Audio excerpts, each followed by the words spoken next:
You all run individually, but the team succeeds on the sum of the places by everyone in the race. To do any transformation, you need to have a great team. In this role, I think it's a kind of neat spot that we're in. So the whole area of non-financial risk has gone from being important to like a strategic imperative. And not just any strategic imperative, but Rich's number 2 imperative. To me, it's pretty energizing what that means.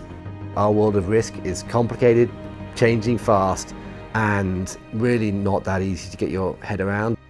It's really critical that we simplify this thing down and find ways to help them manage this risk well. You've got to have a culture where everyone understands and embraces this thing. That makes this whole area really fascinating as an area to go after. He says that he can't get motivated unless there is a challenge.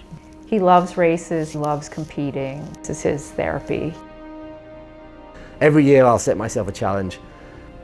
Ideally take me a little bit out of my comfort zone.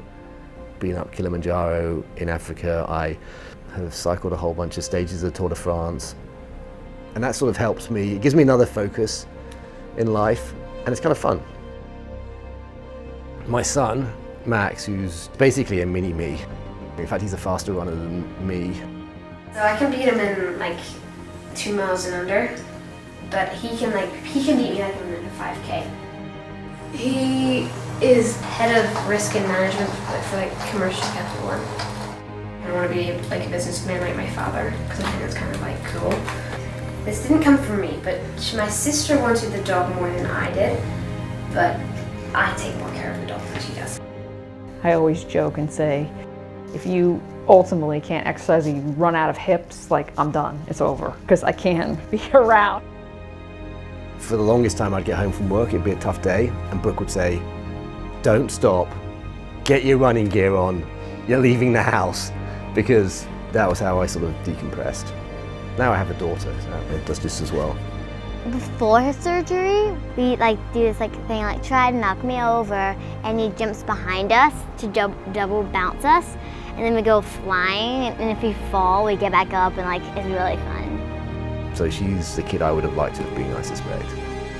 He is one of the bosses, I'm pretty sure, and if anything goes wrong, he has to help out a lot. Sometimes when we sit down together, he does this thing and hovers over my skin and it makes me laugh. I'm not ticklish, but when he tickles me in his way, it makes me laugh really hard. A mutual friend was trying to set us up forever. He was the Brit based in New York and I was the American based in London. And so for a little while, we had a transatlantic relationship. I told my mom after I went on a date with him, or a couple dates, I said, Mom, I think this is a keeper. She said she almost dropped the phone. I'm the one always asking him, so what happened today at work? I want the details. It just doesn't seem interesting to him, though I'm interested in it. What did he say? Then what happened? A common thread, a great underlying business, a great team, but also an opportunity to do something very, very different. 1, 2, 3, 4 years out.